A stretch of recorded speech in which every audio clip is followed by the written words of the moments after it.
सत श्रीकाल सारिਆਂ ਨੂੰ welcome to right to education. मैं गुरविंदर सिंह। सो देखो रिसेंटली पंजाब पटवारी का एक एग्जाम निकलिया है तो आई होप तुसी मोस्टली स्टूडेंट्स ने भर लिया होगा तो जिन्हों ने हले तक नहीं भरिया तो वो टाइम सिर भर लो। सो देखो ये डेट लास्ट डेट नज़दीक आ रही है तो 20 मार्च तक तुसी इनू अपलाई कर सकते हो तो तुसी टाइम सिर इस एग्जाम नू फिल कर लो सच डेट तुसी इस एग्जाम च अपीयर होवो तो अपनी जो ये डिजायर्ड जॉब है इनू तुसी लै पाओ। हुण देखो जो पंजाब पटवारी की जो जॉब निकली है, जो रिक्रूटमेंट निकली है, ये बारे थोड़ा आप डिस्कस करते हैं इस वीडियो के विच। तो इस वीडियो के विच आप थोड़ा सिलेबस नूं भी समझांगे कि किद्दां आप इसदी तैयारी करिए सच डेट आप एग्जाम आने तक फुल प्रिपेयर रहिए तो किहड़ी चीज़ों नूं आप अवॉइड कर सकते हैं। सो किहड़ी चीज़ां ज़्यादा इंपोर्टेंट होणगियां जिन्हों आप मेन फोकस करते हुए टारगेट रखते हुए उन्होंने टाइम सिर कंप्लीट कर सकीए। सो चलो स्टार्ट करते हैं अज की ये वीडियो जिहदे विच आपां समझांगे कि किद्दां इस पंजाब पटवारी की तैयारी की जाए तो आप एक लिमिटेड समय दे विच इनू अचीव इसकी प्रिपरेशन प्रॉपरली कर पाइए। सो लैट्स स्टार्ट। सो सब तो पहला देखो जो पंजाब पटवारी की ग्रुप सी की पोस्ट हैगी है ये तुसी 23 फरवरी तो लैके 20 मार्च तक इनू अपलाई कर सकते हो। ये बेसिक जो तुहाडी एलिजिबिलिटी देखी जाएगी वो होएगी एक जनवरी 2023 तो जे आप एज ग्रुप की गल करिए 18 तो 37 साल मेजर की जाएगी 1 जनवरी 2023 तो देखना इन्होंने। दूजी गल जो एजुकेशन क्वालिफिकेशन की गल करिए तुहाडे कोल एक ग्रैजुएट डिग्री होनी कंपलसरी है। दूसरी गल तुहाडे कोल 10वीं च पंजाबी की होनी यह भी लाजमी हैगी है। जे तुसी पंजाबी नहीं की 10वीं च ਉਹਦੇ पैरल तुसी जे पंजाब गौरमेंट के जो टाइम ते चेंज होंगे है जो पंजाब गौरमेंट के द्वारा पेपर लिया जाता पंजाबी का जे वो भी दिता है वो भी तुहाडा चल जाएगा।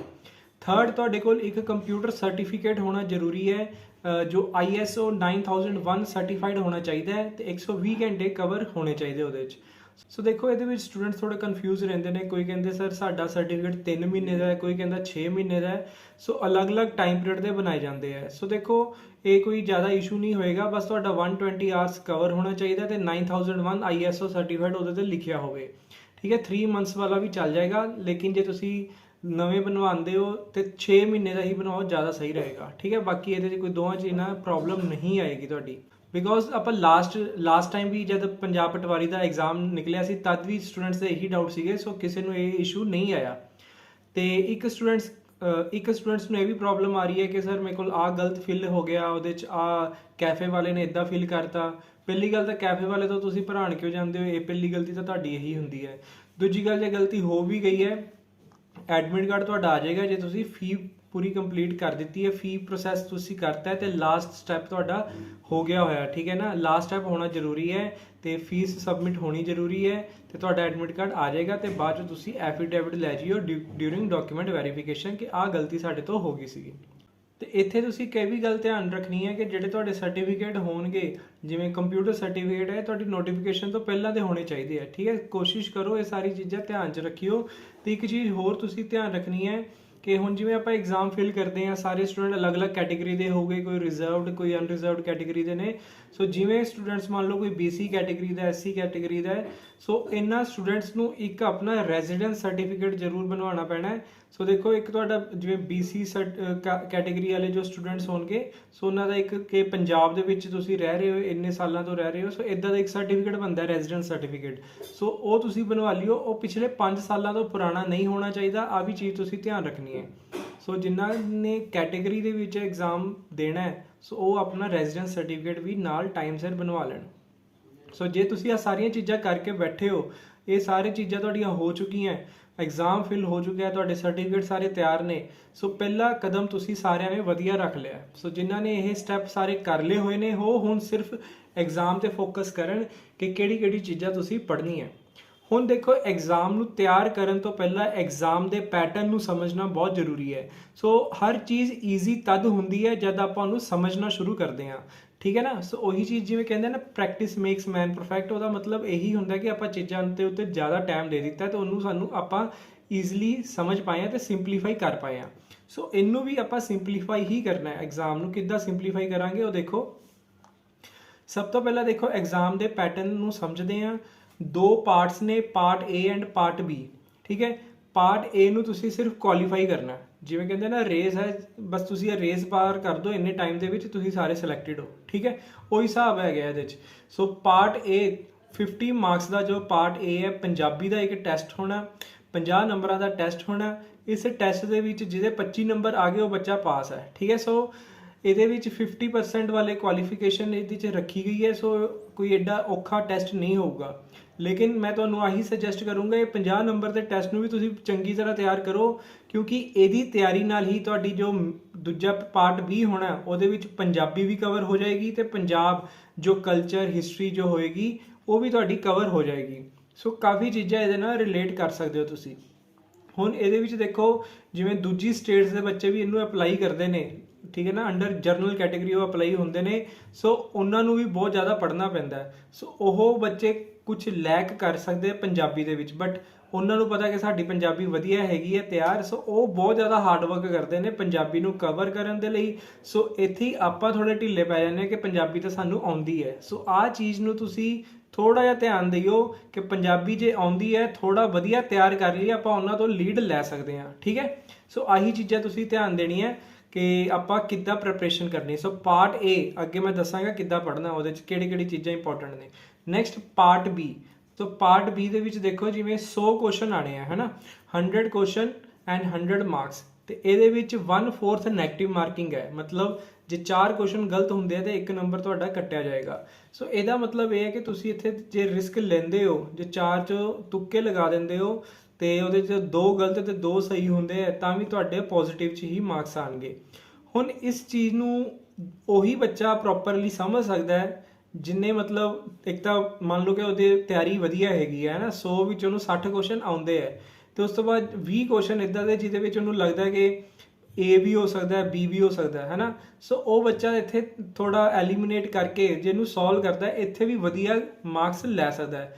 ਜੇ ਹੁਣ ਪੂਰਾ ਹੀ ਤੁੱਕੇ ਵਾਲਾ ਬੰਦਾ ਕਹੇ ਜੀ ABCD ਤੁੱਕੇ ਲਾਈ ਜਾ ਰਹੇ AABBB ਇਦਾਂ ਕਰ ਰਹੇ, ਉਹਦੇ ਲਈ ਨਹੀਂ ਇਹ ਹੈਗੀ ਸਕੀਮ, ਠੀਕ ਹੈ ਨਾ। ਸੋ ਐਲੀਮੀਨੇਸ਼ਨ ਤੁਸੀਂ ਪ੍ਰੈਕਟਿਸ ਦੇ ਨਾਲ ਸਿੱਖ ਜਾਂਦੇ ਹੋ ਕਿ ਕਿੱਦਾਂ ਮੈਂ ਐਲੀਮੀਨੇਟ ਕਰ ਸਕਦਾ। ਜਿਨ੍ਹਾਂ 'ਚ 2 ਆਪਸ਼ਨ ਤੁਹਾਨੂੰ ਲੱਗਦਾ ਡਾਊਟ ਇਹਨਾਂ ਦੋਵਾਂ 'ਚੋਂ ਆਨਸਰ, ਉਹਨਾਂ ਨੂੰ ਤਾਂ ਹਮੇਸ਼ਾ ਅਟੈਂਪਟ ਕਰਨਾ ਹੀ ਕਰਨਾ, ਠੀਕ ਹੈ। ਸੋ ਪਾਰਟ B ਦੇ ਵਿੱਚ ਦੇਖੋ 6 ਸੈਕਸ਼ਨ ਹੈ। ਸੋ ਪ੍ਰੋਪਰਲੀ ਜੇ ਆਪਾਂ ਇਹਨੂੰ ਦੇਖੀਏ 6 ਸੈਕਸ਼ਨਸ ਦੇ ਵਿੱਚ ਇੱਕ GK ਹੈ ਨਾ, GK ਤੇ ਕਰੰਟ ਅਫੇਅਰ ਇੱਕ ਸੈਕਸ਼ਨ ਹੋ ਗਿਆ। ਫਿਰ ਉਸ ਤੋਂ ਬਾਅਦ ਤੁਹਾਡੀ ਇੰਗਲਿਸ਼ ਆ ਗਈ, ਫਿਰ ਪੰਜਾਬੀ ਲੈਂਗੁਏਜ ਆ ਗਈ ਤੁਹਾਡੀ, ਫਿਰ ਰੀਜ਼ਨਿੰਗ ਆ ਗਈ, ਮੈਥਸ ਆ ਗਈ ਤੇ ਪੰਜਾਬ ਹਿਸਟਰੀ ਐਂਡ ਕਲਚਰ ਆ ਗਿਆ। ਸੋ ਆ 6 ਹਿੱਸਿਆਂ ਨੂੰ ਤੁਸੀਂ ਕਰਨਾ ਹੈ। ਹੁਣ ਜਿਵੇਂ ਮੰਨ ਲਓ ਕਿ ਕੋਈ ਬੰਦਾ ਜਿਮ ਜਾਂਦਾ ਹੈ, ਜਿਮ ਦੇ ਵਿੱਚ ਉਹਦੀ ਕੁਝ ਐਕਸਰਸਾਈਜ਼ ਉਹਦੀ ਫੇਵਰੇਟ ਹੁੰਦੀ ਤੇ ਕੁਝ ਐਕਸਰਸਾਈਜ਼ ਉਹ ਲੈਕ ਕਰਦਾ ਹੈ ਨਾ। ਸੋ ਸਿਮਿਲਰਲੀ ਇਹਦੇ ਵਿੱਚ ਵੀ ਉਹੀ ਚੀਜ਼ ਹੈ ਕਿ ਬੰਦਾ ਕੁਝ ਸਬਜੈਕਟ ਉਹਦੇ ਵਧੀਆ ਹੋਣਗੇ ਤੇ ਕੁਝ ਸਬਜੈਕਟ ਉਹਦੇ ਥੋੜੇ ਜਿਹੇ ਢਿੱਲੇ ਹੋਣਗੇ, ਹੈ ਨਾ। ਹੁਣ ਇਹੀ ਚੀਜ਼ ਹੈ ਕਿ ਜੇ ਮੇਰੇ ਜੋ ਢਿੱਲੇ ਉਹਨਾਂ ਨੂੰ ਵਧੀਆ ਮੋਡਰੇਟ ਲੈਵਲ ਤੇ ਲੈ ਜਾ ਤੇ ਜਿਹੜੇ ਮੇਰੇ ਫੇਵਰੇਟ ਸਬਜੈਕਟਾਂ ਨੂੰ ਬਿਲਕੁਲ ਪੀਕ ਤੇ ਲੈ ਜਾ ਕਿ ਮੇਰੇ ਤੋਂ ਵਧੀਆ ਕੋਈ ਜਾਣਦਾ ਨਾ ਹੋਵੇ ਉਹਨੂੰ, ਠੀਕ ਹੈ। ਜੇ ਬੱਚਾ ਇਸ ਤਰੀਕੇ ਨਾਲ ਵੀ ਤਿਆਰੀ ਕਰੂਗਾ ਤਾਂ ਵੀ ਪੇਪਰ ਉਹਦਾ ਕਲੀਅਰ ਹੋ ਜਾਂਦਾ ਹੈ, ਠੀਕ ਹੈ। 710 ਵੈਕੈਂਸੀ ਨੇ ਤੇ ਭਰਨੀਆਂ ਤੁਹਾਡੇ ਤੋਂ ਹੀ ਦੁਆਰਾ, ਸੋ ਭਰੀਆਂ ਵੀ ਤੁਹਾਡੇ ਦੁਆਰਾ ਹੀ ਜਾਣੀਆਂ, ਹੈ ਨਾ। ਸੋ ਇਹਦੇ ਵਿੱਚ ਵੀ ਦੇਖੋ ਕਿ ਜੇ ਤੁਸੀਂ ਵਧੀਆ ਮਿਹਨਤ ਕਰੋਗੇ ਡੈਫੀਨੇਟਲੀ ਇਹ ਕਲੀਅਰ ਹੋ ਜਾਣਾ ਹੈ। ਹੁਣ ਆਪਾਂ ਜਿਹੜੇ 6 ਸੈਕਸ਼ਨ ਹੈ, ਠੀਕ ਹੈ ਨਾ, 6 ਸਬਜੈਕਟ ਲਗਾ ਲਓ। ਇਹ ਜਿਹੜੇ 6 ਸਬਜੈਕਟ ਇਹਨਾਂ ਨੂੰ ਕਿੱਦਾਂ ਕਵਰ ਕਰਨਾ। ਸੋ ਸਭ ਤੋਂ ਪਹਿਲਾਂ ਦੇਖੋ ਜੇ ਆਪਾਂ GK ਦੀ ਗੱਲ ਕਰੀਏ, ਹੁਣ GK ਇੱਕ ਬਹੁਤ ਵੱਡਾ ਸਮੁੰਦਰ ਹੈ ਨਾ। ਇਹਨੂੰ ਜੇ ਮੈਂ ਇਕੱਲਾ ਇਹੀ ਐਕਸਪਲੇਨ ਕਰਨ ਲੱਗ ਜਾਂਦਾ ਮਤਲਬ ਬਹੁਤ ਵੱਡੀ ਵੀਡੀਓ ਬਣ ਜਾਏਗੀ। ਹੁਣ GK ਦੇ ਵਿੱਚ ਸੈਕਸ਼ਨ ਮੇਨ ਜੇ ਮੈਂ 3 ਦੱਸਾਂ ਤੁਹਾਨੂੰ, ਹਿਸਟਰੀ, ਜਿਓਗ੍ਰਾਫੀ, ਪੋਲਿਟੀ, ਠੀਕ ਹੈ। ਇਹ 3 ਨੂੰ ਤੁਸੀਂ ਮੇਨ ਫੋਕਸ ਕਰੋ ਤੇ ਚੌਥਾ ਤੁਸੀਂ ਕਰੰਟ ਅਫੇਅਰਸ, ਇਹ ਅਲੱਗ ਤੁਹਾਡਾ ਹੋ ਗਿਆ। ਇਹ 3 ਹਿਸਟਰੀ, ਜਿਓਗ੍ਰਾਫੀ, ਪੋਲਿਟੀ ਤੇ 4th ਹੈ ਤੁਹਾਡਾ ਕਰੰਟ ਅਫੇਅਰਸ। ਹੁਣ ਹਿਸਟਰੀ ਬਹੁਤ ਵੱਡਾ ਸਬਜੈਕਟ ਹੈ ਵੀ ਤੁਸੀਂ ਜਾਣਦੇ ਹੋ, ਹੈ ਨਾ। ਹਿਸਟਰੀ ਦੇ ਵਿੱਚ 3 ਸੈਕਸ਼ਨ ਆ ਜਾਂਦੇ ਆ, ਏਨਸ਼ੀਅੰਟ ਹਿਸਟਰੀ, ਮਿਡੀਵਲ ਹਿਸਟਰੀ, ਮਾਡਰਨ ਹਿਸਟਰੀ, ਕਿਹੜੀ ਆਪਾਂ ਕਰਾਂਗੇ, ਹੈ ਨਾ।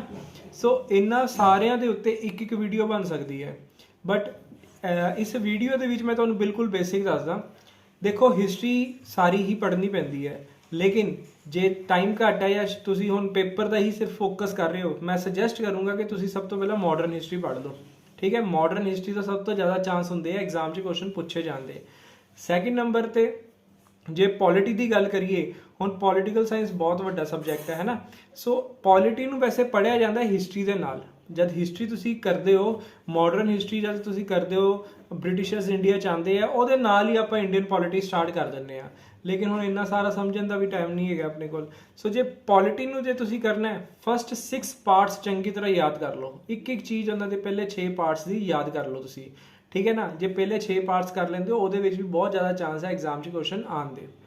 Third, geography. ਹੁਣ ਜਿਓਗ੍ਰਾਫੀ ਵੀ ਤੁਹਾਨੂੰ ਹੁਣ ਉਹੀ ਚੀਜ਼ ਆ ਗਈ ਨਾ ਕਿ ਜੇ ਆਪਾਂ ਕਿਸੇ ਦੇਸ਼ ਨੂੰ ਸਮਝਣਾ ਚਾਹੁੰਦੇ ਹਾਂ, ਮੰਨ ਲਓ ਇੰਡੀਅਨ ਸਬ ਕੰਟੀਨੈਂਟ ਨੂੰ ਆਪਾਂ ਸਮਝਣਾ ਹੈ, ਸੋ ਜਿਓਗ੍ਰਾਫੀ ਆਪਾਂ ਦੇਖਾਂਗੇ। ਜਿਓਗ੍ਰਾਫੀ ਦੇ ਵਿੱਚ ਕੰਟੀਨੈਂਟਸ ਨੂੰ ਸਮਝਾਂਗੇ। ਕੰਟੀਨੈਂਟਸ ਦੀ ਨੌਲੇਜ ਹੋਗੀ ਕਿ ਜੀ ਆ ਏਸ਼ੀਆ ਕੰਟੀਨੈਂਟ ਹੈਗਾ, ਏਸ਼ੀਆ ਦੇ ਵਿੱਚ ਸੈਂਟਰ 'ਚ ਆਹ ਕੰਟਰੀਜ਼ ਪੈਂਦੀ ਹੈ, ਸਾਊਥ 'ਚ ਆਹ ਕੰਟਰੀਜ਼ ਪੈਂਦੀ ਹੈ। ਸਾਨੂੰ ਹਿਸਟਰੀ ਵੀ ਚੰਗੀ ਤਰ੍ਹਾਂ ਸਮਝ ਆਉਣੀ ਸ਼ੁਰੂ ਹੋ ਜਾਂਦੀ ਹੈ ਕਿ ਜੀ ਉੱਪਰ ਹਿਮਾਲਿਆਜ਼ ਪੈਂਦੇ ਹੈ, ਆ ਨੀਚੇ ਕੋਸਟਲ ਰੀਜਨ ਹੈਗਾ, ਇੱਧਰੋਂ ਦੀ ਆਉਣਾ ਸੌਖਾ ਹੋਊਗਾ, ਤਾਂ ਹੀ ਅਲੈਗਜ਼ੈਂਡਰ ਇੱਧਰਲੀ ਸਾਈਡ ਤੋਂ ਆਇਆ ਹੋਊਗਾ। ਸੋ ਸਾਨੂੰ ਜੇ ਜਿਓਗ੍ਰਾਫੀ ਦੀ ਨੌਲੇਜ ਹੋਏਗੀ ਨਾ, ਹਿਸਟਰੀ ਸਮਝਣੀ ਸੌਖੀ ਹੋਏਗੀ। ਜੇ ਹਿਸਟਰੀ ਆਪਾਂ ਪੜ੍ਹਦੇ ਆ ਰਹੇ ਹਾਂ, ਫਿਰ ਸਾਨੂੰ ਪੋਲੀਟੀਕਲ ਸਾਇੰਸ ਸਮਝ ਆਏਗੀ। ਸੋ ਸਾਰੇ ਸਬਜੈਕਟ ਇੱਕ ਦੂਜੇ ਨਾਲ ਰਿਲੇਟਿਡ ਨੇ।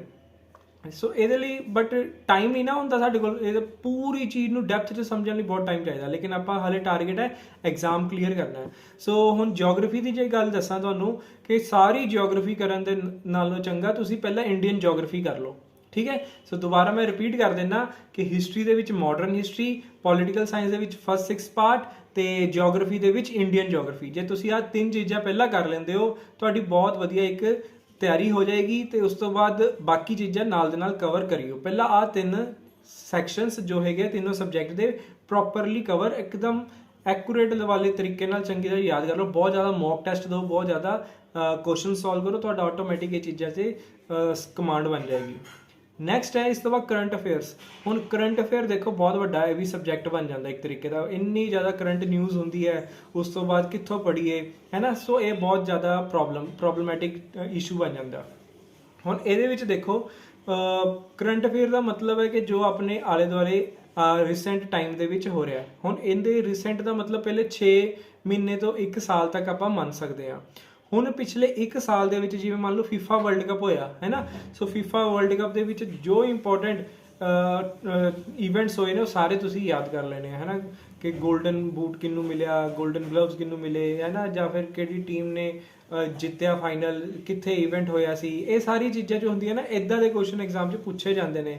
ਸੋ ਫੀਫਾ ਵਰਲਡ ਕੱਪ ਹੋ ਗਿਆ, ਫਿਰ ਉਸ ਤੋਂ ਬਾਅਦ ਓਲੰਪਿਕਸ, ਨੈਕਸਟ ਓਲੰਪਿਕ ਕਦ ਹੋਣਾ ਹੈ, ਕਿਹੜੀ ਪਲੇਸ ਤੇ ਹੋਣਾ ਹੈ, ਲਾਸਟ ਟਾਈਮ ਕਿੱਥੇ ਹੋਇਆ ਸੀ, ਵਿੰਟਰ ਓਲੰਪਿਕ ਪੁੱਛ ਸਕਦੇ ਆ, ਏਸ਼ੀਅਨ ਗੇਮਸ ਪੁੱਛ ਸਕਦੇ। ਮਤਲਬ ਸਪੋਰਟਸ ਨੂੰ ਤੁਸੀਂ ਪ੍ਰਾਇੋਰਟੀ ਤੇ ਰੱਖੋ ਕਰੰਟ ਅਫੇਅਰਸ 'ਚ। ਸੋ ਕਰੰਟ ਅਫੇਅਰਸ ਦੇ ਵਿੱਚ ਸਪੋਰਟਸ ਆ ਗਿਆ, ਇਹ ਵਰਲਡ ਲੈਵਲ ਤੇ ਕਰਨਾ ਹੈ। ਵਰਲਡ ਲੈਵਲ ਤੇ ਸਪੋਰਟਸ ਇੱਕ ਹੋ ਗਿਆ, ਦੂਜਾ ਨੈਸ਼ਨਲ ਲੈਵਲ ਤੇ ਸਪੋਰਟਸ ਹੋ ਗਿਆ। ਸੋ ਸਪੋਰਟਸ ਕੈਟੇਗਰੀ ਨੂੰ ਇਦਾਂ ਤੁਸੀਂ ਪੜ੍ਹ ਲਓ, ਠੀਕ ਹੈ। ਫਿਰ ਉਸ ਤੋਂ ਬਾਅਦ ਗ੍ਰੈਂਡ ਸਲੈਮ ਜਿਵੇਂ ਹੋ ਗਿਆ, ਸਾਰੀ ਚੀਜ਼ਾਂ ਇਹਦੇ 'ਚ ਕਵਰ ਤੁਸੀਂ ਆਪ ਕਰਨੀਆਂ।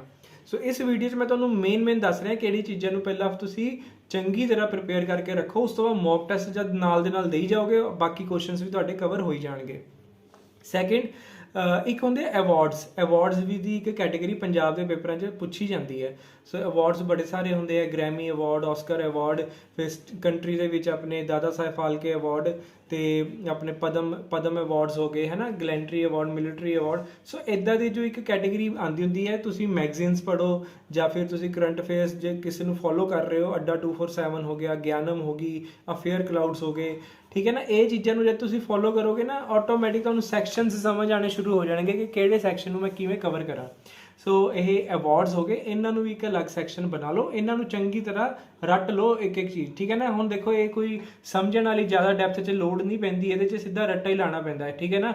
ਇਹ ਕਿਉਂਕਿ ਇਹਦੇ ਵਿੱਚ ਫੈਕਚੁਅਲ ਕੁਐਸਚਨਸ ਆ ਰਹੇ ਆ ਤੁਹਾਡੇ ਕੋਲ, ਆਹ ਚੀਜ਼ਾਂ ਨੂੰ ਪੜ੍ਹ ਲਿਓ। ਇੱਕ ਪੰਜਾਬ ਦੇ ਪੇਪਰਾਂ ਦੇ ਵਿੱਚ ਨਾ ਕੁਐਸਚਨ ਬੜੇ ਕਾਮਨ ਜੇ ਪੁੱਛੇ ਜਾਂਦੇ ਆ ਕਿ ਪੰਜਾਬੀ ਕਲਰਡ ਮੂਵੀ ਪਹਿਲੀ ਕਿਹੜੀ ਸੀ, ਠੀਕ ਹੈ ਨਾ, ਪਹਿਲੀ ਬੋਲਣ ਵਾਲੀ ਮੂਵੀ ਕਿਹੜੀ ਸੀ। ਸੋ ਪੰਜਾਬ ਦੇ ਰਿਲੇਟਡ ਜਿਹੜੀ ਇਦਾਂ ਦੀ ਚੀਜ਼ਾਂ ਵੀ ਹੋਣਗੀਆਂ ਨਾ, ਉਹਨੂੰ ਵੀ ਜ਼ਰੂਰ ਪੜ੍ਹ ਕੇ ਜਾਣਾ। ਤੁਸੀਂ ਨੋਟ ਡਾਊਨ ਕਰ ਲਓ ਆ ਸਾਰੇ ਫੈਕਟ, ਠੀਕ ਹੈ ਨਾ, ਇੱਕ ਕਾਪੀ ਤੇ, ਕਿ ਪੰਜਾਬ ਦਾ ਪਹਿਲਾ, ਪੰਜਾਬ ਦਾ ਜੋ ਇਦਾਂ ਦੇ ਇਵੈਂਟਸ ਹੁੰਦੇ ਜਿਹਨੂੰ ਮਿਸਲੀਨੀਅਸ ਦੇ ਵਿੱਚ ਆਪਾਂ ਕਹਿ ਸਕਦੇ ਹਾਂ।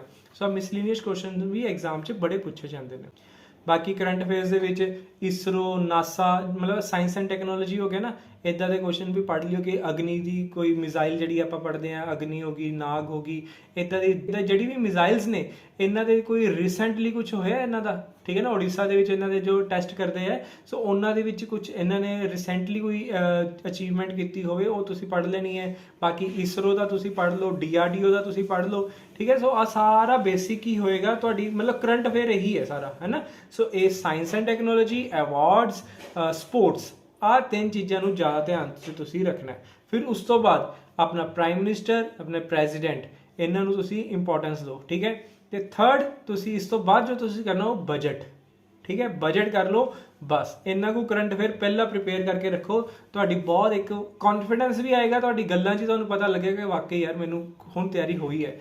ਇਹ ਚੀਜ਼ਾਂ ਨੂੰ ਪੜ੍ਹੋਗੇ ਨਾ, ਪਹਿਲਾਂ ਪ੍ਰਾਇੋਰਟੀ ਇਹਨਾਂ ਨੂੰ ਕਰ ਲਓ, ਫਿਰ ਉਸ ਤੋਂ ਬਾਅਦ ਟਾਈਮ ਬਚਦਾ ਨਾਲ ਦੇ ਨਾਲ ਕਰੀ ਚੱਲੋ, ਇਹਨਾਂ ਨੂੰ ਵੀ ਕਰ ਲਓ, ਬਾਅਦ ਦੀਆਂ ਵੀ ਚੀਜ਼ਾਂ ਆਪਾਂ ਕਰਨੀਆਂ ਹੀ ਆ। ਬਾਕੀ ਮੈਂ ਦੇਖਾਂਗਾ ਜੇ ਮੈਨੂੰ ਟਾਈਮ ਮਿਲਦਾ ਰਹੇ ਮੈਂ ਨਾਲ ਨਾਲ ਵੀਡੀਓਜ਼ ਤੁਹਾਡੇ ਲਈ ਹੈਲਪਫੁਲ ਵੀਡੀਓ ਬਣਾ ਦਿਆ ਕਰਾਂਗਾ, ਬਟ ਟਾਈਮ ਮਿਲਣ ਤੇ ਗੱਲ ਹੁੰਦੀ ਹੈ ਹੁਣ, ਠੀਕ ਹੈ ਨਾ। ਮੈਂ ਕੋਸ਼ਿਸ਼ ਕਰਾਂਗਾ ਜ਼ਰੂਰ ਤੁਹਾਡੀ ਹੈਲਪ ਲਈ ਕੋਈ ਨਾ ਕੋਈ ਵੀਡੀਓ ਬਣਾ ਦਾਂ। ਸੋ ਆਈ ਹੋਪ ਤੁਹਾਨੂੰ ਇਹ ਸਾਰੀ ਚੀਜ਼ਾਂ ਸਮਝ ਆਈਆਂ ਕਿ ਆਪਾਂ ਜੀਕੇ ਤੇ ਕਰੰਟ ਅਫੇਅਰ ਜੋ ਸਭ ਤੋਂ ਇੰਪੋਰਟੈਂਟ ਮੁੱਦਾ ਹੁੰਦਾ ਉਹਨੂੰ ਕਿਵੇਂ ਆਪਾਂ ਕਵਰ ਕਰੀਏ। ਹੁਣ ਨੈਕਸਟ ਦੇਖੋ ਇੱਕ ਟੌਪਿਕ ਹੈ ਆਪਣਾ ਪੰਜਾਬੀ, ਠੀਕ ਹੈ ਨਾ। ਪੰਜਾਬੀ ਹੁਣ ਪੰਜਾਬ 'ਚ ਰਹਿ ਰਹੇ ਆ, ਪੰਜਾਬੀ ਤਾਂ ਆਊਗੀ ਸਭ ਨੂੰ, ਲੇਕਿਨ ਇਹ ਦੇਖੋ ਨਾ ਕਿ ਇੱਕ ਲੈਵਲ ਤੱਕ ਦੀ ਪੰਜਾਬੀ ਤਾਂ ਸਾਰਿਆਂ ਨੂੰ ਹੀ ਆਉਂਦੀ ਹੈ। ਜਿਹੜੇ ਬੱਚੇ ਅਪਲਾਈ ਕਰ ਰਹੇ ਉਸ ਲੈਵਲ ਦੀ ਸਭ ਨੂੰ ਪੰਜਾਬੀ ਆਉਂਦੀ ਹੋਗੀ, ਇਕੱਲਾ ਉੱਥੇ ਪੜ੍ਹਨਾ ਨਹੀਂ ਨਾ ਹੈਗਾ, ਆਪਾਂ ਨੂੰ ਸਹੀ ਆਪਸ਼ਨ ਟਿਕ ਕਰਨਾ ਹੈ, ਇੱਥੋਂ ਤੱਕ ਦੀ ਪੰਜਾਬੀ ਚਾਹੀਦੀ ਹੈ, ਠੀਕ ਹੈ। ਹੁਣ ਇਹ ਤਿਆਰੀ ਕਿੱਦਾਂ ਹੋਊਗੀ? ਪ੍ਰੈਕਟਿਸ ਦੇ ਨਾਲ।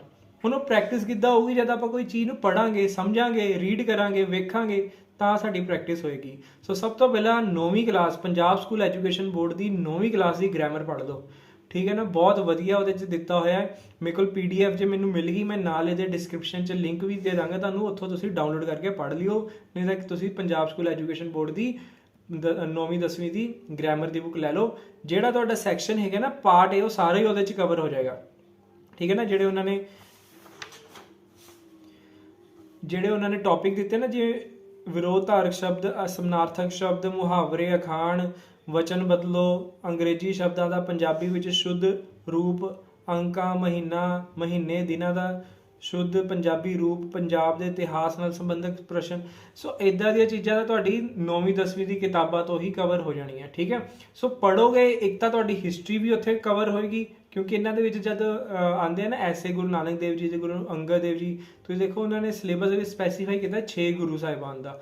ਸੋ ਇਹਨਾਂ ਗੁਰੂਆਂ ਨੂੰ ਇੱਕ ਤਾਂ ਤੁਸੀਂ ਹਿਸਟਰੀ ਦੇ ਵਿੱਚ ਤਾਂ ਪੜ੍ਹਨਾ ਹੀ ਪੜ੍ਹਨਾ, ਜਾਂ ਤੁਸੀਂ ਪੰਜਾਬੀ ਗ੍ਰਾਮਰ ਦੇ ਵਿੱਚ ਉਹਦਾ ਸੈਕਸ਼ਨ ਦਿੱਤੇ ਹੋਗੇ, ਉਹਨਾਂ ਨੂੰ ਪੜ੍ਹੋਗੇ ਹੋਰ ਜ਼ਿਆਦਾ ਤੁਹਾਨੂੰ ਸਮਝ ਆਏਗਾ। ਕਿਉਂਕਿ ਕਈ ਵਾਰ ਹੁੰਦਾ ਹੈ ਕਿ ਆਪਾਂ ਨੂੰ ਵੱਡੀ ਨੌਲੇਜ ਤਾਂ ਸਾਰੀ ਹੁੰਦੀ ਹੈ, ਬੇਸਿਕ ਚੀਜ਼ਾਂ ਵੀ ਭੁੱਲ ਜਾਂਦੇ ਆ। ਸੋ ਬੇਸਿਕ ਚੀਜ਼ ਨੂੰ ਵੀ ਪ੍ਰੋਪਰਲੀ ਹੀ ਕਰਨਾ, ਉਹ ਤੁਹਾਡੀ ਛੋਟੀ ਬੁੱਕਸ 'ਚ ਤੁਹਾਨੂੰ ਵਧੀਆ ਸਮਝ ਆ ਜਾਏਗੀ ਤੇ ਈਜ਼ੀ ਟੂ ਅੰਡਰਸਟੈਂਡ ਹੋਏਗਾ ਤੇ ਤੁਹਾਡਾ ਆਟੋਮੈਟਿਕ ਤਿਆਰੀ ਵੀ ਵਧੀਆ ਹੋਏਗੀ। ਸੋ ਇਹ ਹੋ ਗਿਆ ਤੁਹਾਡਾ ਪੰਜਾਬੀ ਦਾ, ਠੀਕ ਹੈ। ਤੇ ਪੰਜਾਬ ਹਿਸਟਰੀ ਕਲਚਰ ਉਹ ਥੋੜਾ ਡੈਪਥ 'ਚ ਪੜ੍ਹਨ ਵਾਲੀ ਚੀਜ਼ਾਂ ਹੈ। ਸੋ ਉਹਦੇ ਵਿੱਚ ਵੀ ਸ਼ੁਰੂਆਤ ਤੁਸੀਂ ਗੁਰੂਸ ਤੋਂ ਕਰੋ, 10 ਗੁਰੂਸ ਤੋਂ ਸ਼ੁਰੂਆਤ ਕਰਦੇ ਹੋਏ ਜਿੱਦਾਂ ਇਤਿਹਾਸ ਅੱਗੇ ਅੱਗੇ ਵਧੀ ਜਾਂਦਾ ਉਵੇਂ ਤੁਸੀਂ ਨਾਲ ਨਾਲ ਇਹਨੂੰ ਕਵਰ ਕਰਨਾ। ਛੋਟਾ ਘੱਲੂਘਾਰਾ, ਵੱਡਾ ਘੱਲੂਘਾਰਾ, ਬਾਬਾ ਬੰਦਾ ਸਿੰਘ ਬਹਾਦਰ, ਠੀਕ ਹੈ। ਅੰਗਰੇਜ਼ਾਂ ਦਾ ਪੰਜਾਬ 'ਚ ਆਉਣਾ, ਫਿਰ ਉਹਨਾਂ ਦੇ ਯੁੱਧ ਹੋਏ, ਗੁਰੂ ਗੋਬਿੰਦ ਸਿੰਘ ਦੇ ਜਿਹੜੇ ਯੁੱਧ ਹੋਏ, ਇਹ ਸਾਰੀਆਂ ਚੀਜ਼ਾਂ ਇੱਕ ਸੀਕੁਐਂਸ 'ਚ ਕਰਨ ਵਾਲੀਆਂ। ਸੋ ਸ਼ੁਰੂਆਤ ਕਰੋ ਤੁਸੀਂ 10 ਗੁਰੂਸ ਤੋਂ। ਸੋ ਆਈ ਹੋਪ ਤੁਹਾਨੂੰ ਇਹ ਵੀਡੀਓ ਚੰਗੀ ਤਰ੍ਹਾਂ ਸਮਝ ਆਈ ਹੈ। ਤੇ ਜੇ ਫਿਰ ਵੀ ਕੋਈ ਡਾਊਟ ਹੈ ਜਾਂ ਕੁਝ ਤੁਸੀਂ ਪੁੱਛਣਾ ਚਾਹੁੰਦੇ ਹੋ, ਨੀਚੇ ਕਮੈਂਟ ਸੈਕਸ਼ਨ 'ਚ ਕਮੈਂਟ ਕਰਕੇ ਜ਼ਰੂਰ ਮੈਨੂੰ ਦੱਸੋ। ਤੇ ਬਾਕੀ ਮਿਲਾਂਗੇ ਆਪਾਂ ਅਗਲੀ ਵੀਡੀਓ ਦੇ ਵਿੱਚ, ਤੇ ਕੋਸ਼ਿਸ਼ ਕਰਾਂਗਾ ਮੈਂ ਹੋਰ ਵੀਡੀਓਜ਼ ਤੁਹਾਨੂੰ ਐਗਜ਼ਾਮ ਦੇ ਰਿਲੇਟਡ ਪਾ ਸਕਾਂ ਤੇ ਤੁਹਾਨੂੰ ਉਹ ਹੈਲਪ ਕਰੇ ਤੇ ਤੁਹਾਡਾ ਐਗਜ਼ਾਮ ਜ਼ਰੂਰ ਕਲੀਅਰ ਹੋਵੇ। ਸੋ ਮੇਰੇ ਵੱਲੋਂ ਤੁਹਾਨੂੰ ਸਾਰਿਆਂ ਨੂੰ ਬੈਸਟ ਵਿਸ਼ੇਸ ਹੈ। ਸੋ ਆਲ ਦਾ ਵੈਰੀ ਬੈਸਟ। ਜੇ ਕੋਈ ਵੀ ਡਾਊਟ ਹੈ ਤੁਸੀਂ ਕਮੈਂਟ ਕਰਕੇ ਪੁੱਛ ਸਕਦੇ ਹੋ, ਤੇ ਤੁਸੀਂ ਟੈਲੀਗ੍ਰਾਮ ਚੈਨਲ ਵੀ ਜੁਆਇਨ ਕਰ ਸਕਦੇ ਹੋ, ਗੁਰਵਿੰਦਰ ਗੁਰੀ 0 ਸਰਚ ਕਰਕੇ, ਤੇ ਉਹਦੇ ਵਿੱਚ ਹੀ ਆਪਣਾ ਜੋ ਗਰੁੱਪ ਬਣਿਆ ਹੋਇਆ ਉਹਦੇ ਵਿੱਚ ਸਟੂਡੈਂਟ ਡਿਸਕਸ ਕਰਦੇ ਨੇ। ਜੇ ਕੋਈ ਵੀ ਕੁਐਰੀ ਹੋਵੇ ਤੁਸੀਂ ਮੇਰੇ ਤੋਂ ਪਰਸਨਲੀ ਵੀ ਪੁੱਛ ਸਕਦੇ ਹੋ। ਸੋ ਤਦ ਤੱਕ ਲਈ ਸਾਰਿਆਂ ਨੂੰ ਸਤਿ ਸ਼੍ਰੀ ਅਕਾਲ, bye bye, God bless you all.